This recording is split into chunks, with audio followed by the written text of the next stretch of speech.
You know that invisible backpack that you're carrying, stuffed with past pain, heartache, limited beliefs that hindered you for so long, arguments that never ended, rejection, heavy hearts, the ghost of a future that you once dreamed of. Maybe God has brought you here to get your attention, to let you know it's time to take off those straps and abandon that weight that was never meant for you to carry in the first place. We're taught that strength is in holding on, and the tighter that we grip, the longer we endure, the stronger we are. But what if all that's wrong? And the real strength is found not in holding on, but in letting go. A huge problem is found in the weight of holding on.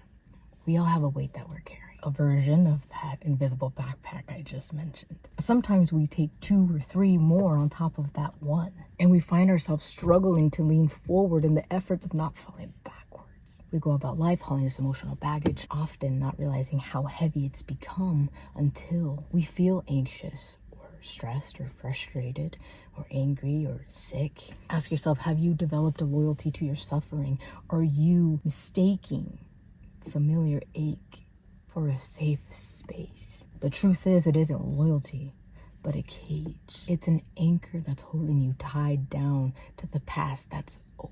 It's a door shut tight to opportunities for new joy, for new people, for new experiences, for the life that God has been asking you to move into, that's been waiting for you. It's still waiting for you right now. We feel the heaviness of it, yet we hold on so tight. We grip onto what we should be laying to rest at the feet of the Lord. We fear the unknown, so we stick to what we know. We'd rather reside in the pain because letting go feels like stepping off a cliff.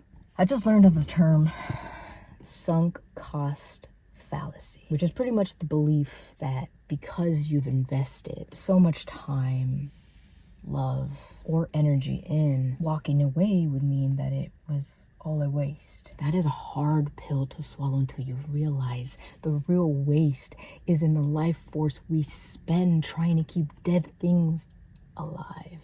Your game plan wouldn't be to plant a new garden with a handful of dead leaves, right? Would it?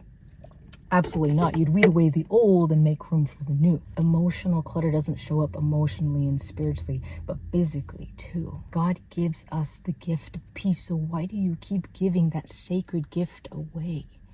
That's a huge part of your well-being. What in your life are you giving up that peace in exchange for? What in your life are you allowing to have power over you? Ask God to expose those for you. Ask God to change your relationship with the things that you have been struggling with, that you are struggling with, so you can finally break free from its power over you. Oftentimes, we get discouraged when there's no perfect formula for it, so we give up. It's not about pretending that these things didn't happen. It's not about saying that what happened was okay or letting somebody off the hook. You're allowing God to heal you and to free you from that emotional turmoil. Trust that God is pulling you through this season of your life, because what awaits for you in the next season that He has lined up for you couldn't ever amount to all of those what ifs put together, even if they came to be. Trust that letting God finally write out the end to this story is just the beginning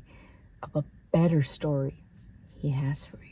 True strength is not measured by how much you can carry, but by how much you can set down. It's found in the courage to walk away from what weighs you down, to forgive what you have been having such a hard time forgetting, and to trust in the empty space that letting go and giving it to God creates. God is a God of process. He's going to build you up, but it's going to take a daily practice of choosing structure, discipline, and learning how to stay consistent with it. And each time you feel like giving up, just remember that clearing out your emotional clutter doesn't leave you empty. It leaves you open to no longer giving the gift of peace away, to healing, to trusting in God's plan that He has for you, and to the life that He has promised you.